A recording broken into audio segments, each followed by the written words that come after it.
অন্তর্বর্তীকালীন সরকারের প্রধান উপদেষ্টা ডক্টর মোহাম্মদ ইউনূসের সঙ্গে বিএনপি ভারপ্রাপ্ত চেয়ারম্যান তারেক রহমানের লন্ডন বৈঠক ইতিবাচক বার্তা নিয়ে এসেছে।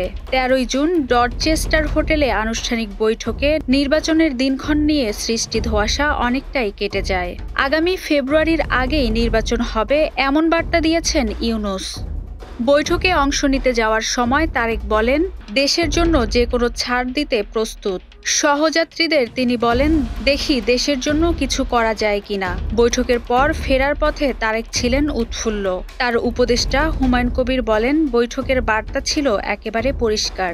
রমজানের আগেই নির্বাচন হবে, এতে কোনো যদি কিন্তু নেই। জামায়াতের অস্তিত্ব নিয়ে হুমায়ুন জানিয়েছেন, যারা জনগণ থেকে বিচ্ছিন্ন তারাই কষ্ট পাবে। ডক্টর ইউনূসকে ভবিষ্যতেও প্রয়োজন হবে তারেক রহমানের এমন মন্তব্য উল্লেখ করে হুমায়ুন জানিয়েছেন, নির্বাচনের মাধ্যমেই ইউনূসের ভূমিকা শেষ নয়। প্রায় ১.৫ যুগ নির্বাসনে থেকেও তারেক রহমান দলকে সুগঠিত রেখেছেন। তিনি নির্বাচন ঘোষণার পরই দেশে ফিরবেন এবং ২০২৫ সালেই প্রত্যাবর্তন করবেন।